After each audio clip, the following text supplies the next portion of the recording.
Саламатсыздар ма, құрметті әріптестер, құрметті ұстаздар. Бүгін мен сіздерге ең жүйрік, ең мықты интеллектуалды ойынын көрсетемін. Жалпы ойын интеллектуалды түрдегі сайыс сабақ түрінде жүргізілетін ойын түрі. Ойында енді сіздер ашық сабаққа, апталыққа, тәрбие сағат қандай мақсатта қолдансаңыздар да келеді. Мендегі барлық ойындар сол қандай мақсатта да қолдансаңыздар болады, және қандай пәнге қолдансаңыздар да өз еріктеріңізде. Жалпы ойынды ашып көрсетейін. Сначала деп ашамыз. Ойын ашылды. Жалпы өзінің артында осындай фонында музыкасы бар.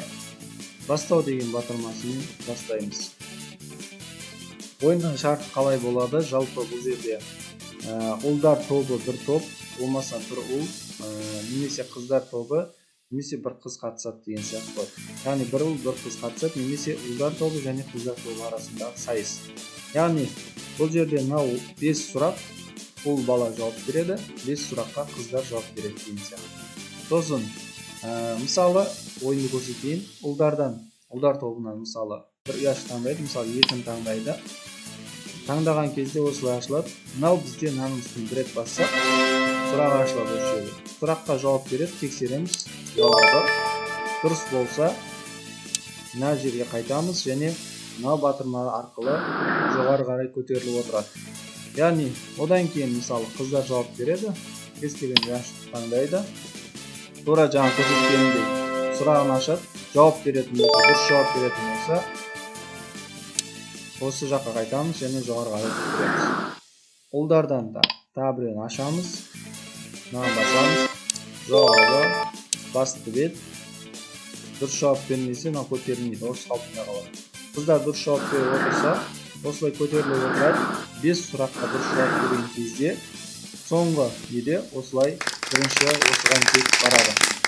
Бұны осылай аяқталады. Жалпы ұлдар және қыздар арасындағы сайыс сабағы осылай жүргізуге болады. Енді бұны мысалы біз кез келген пәнде қолдануға болады. Өйткені бұл жерде артық ештеңе жоқ. Пәннің бір несі белгіленбеген интеллектуалды ойын.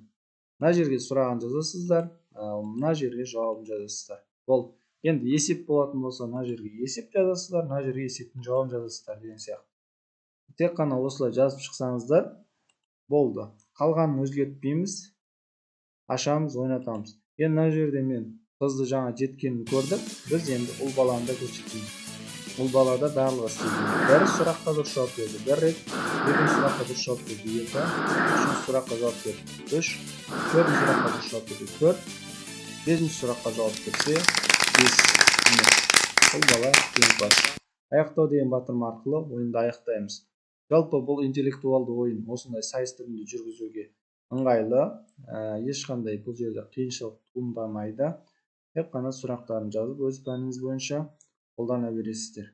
Ұлттық құндылыққа да қолдансаңыздар болады, немесе іс-шараға мысалы кез келген логикалық сұрақтар жазуға болады. Жалпы шаблон өте оңай, қиын емес. Ойын ұнаған болса, видеоға лайк басыңыздар, достарыңызбен бөлісіңіздер. Назарларыңызға рахмет.